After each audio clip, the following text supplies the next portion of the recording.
ભગવાન ઉપર ચડી આપો.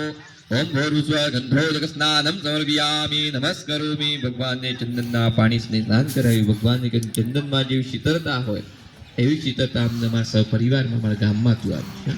ચંદનનું ઝાડ હોય ત્યાં ઠંડક વધારે. ભગવાનને 5 અમૃત ચડાયા, દૂધ, દહીં, મધ, ઘી, સાકર. ભગવાનને કેમ ભગવાન દૂધ જેવી શક્તિ આપી. દૂધમાં કચરો પડ્યો તો આપણે બહાર કાઢીએ. ભગવાન અમારા જીવનમાં અમારા ગામમાં કોઈ પણ પ્રકારનું ખોરું કેવું કરે નહીં, લોભ ઉત્પન્ન થાય, મોહ ઉત્પન્ન થાય. દૂધ જેવા અમને ચોખ્ખા રાખજે. ભગવાન બીજા નંબરમાં દહીંનું સ્નાન, કે ભગવાન દહીંમાં જેવી સ્થિરતા છે એવી સ્થિરતા તો અમને આપે. અમારા ગામમાં કદી પણ કોઈને સ્થિરતા આવે નહીં, મનથી પણ કોઈ દિવસ સ્થિરતા આવે નહીં. સદાય માટે અમે જીવનમાં સ્થિર થઈને રહીએ.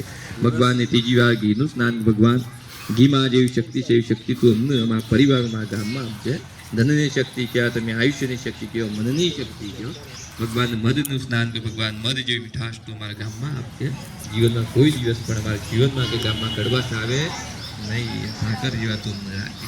ગમે ત્યાં જઈએ પણ બધામાં સમય જઈએ, કદી પણ અમે બહાર પડીએ એવી તું કૃપા કરજે. હાથમાં ફૂલ ચોખા રાખો.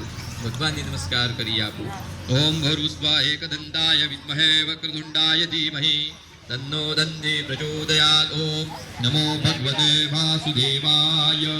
ફૂલ ચોખા મૂકી આપો ભગવાન આગળ.